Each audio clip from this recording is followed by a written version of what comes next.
எதுக்குமே ஆன்சர் தெரியல. கன்ஃபார்மாக ஃபெயில் தான். இனி நான் என்ன பண்ண போகிறேன்? இது 10வது இன்டர்வியூ.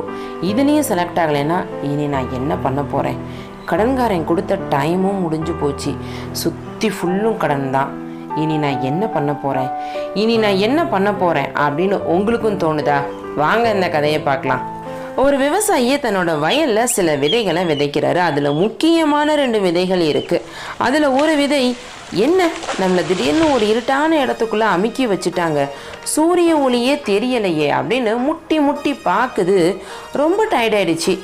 கொஞ்சம் கொஞ்சம் பண்ண முயற்சி கூட முடியலை. அப்படின்னதுமே நம்ம வாழ்க்கை அவ்வளவுதான் அப்படின்னு ஒரு முடிவுக்கு வந்து எந்த முயற்சியுமே செய்யாமல் மண்ணுக்குள்ளே காணாமலே போயிடுது.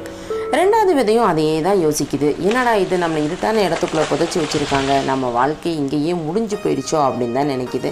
நாட்கள் கடந்து போகுது, மழை பெய்யுது, காற்று வீசுது. அந்த விதை இப்போ யோசிக்குது, இப்படியே சும்மா இருந்தாலும் சரிப்பட்டு வராது, தோற்று போகிறோன்னு முடிவாகி போச்சு, எதையாவது முயற்சி செஞ்சு தோற்று போவோமே அப்படின்னு முட்டி முட்டி வெளியேற தொடர்ந்து முயற்சி செய்யுது. என்னென்னமோ பண்ணி பார்க்குது, எல்லாமே தோல்வி தான். ஆனால் முயற்சியை கைவிடவே இல்லை. அதோட விடாமுயற்சி ஒரு நாள் மண்ணை முட்டி ஒரு சிறு முளையாக வெளியே வந்தது. அதுக்கு சூரிய ஒளி கிடைச்சது, மழை தண்ணீர் கிடைச்சது, நாட்கள் கடந்து போனது. அந்த சின்ன விதை ஒரு பெரிய மரமாக வளர்ந்தது. காரணம் விடாமுயற்சியால்.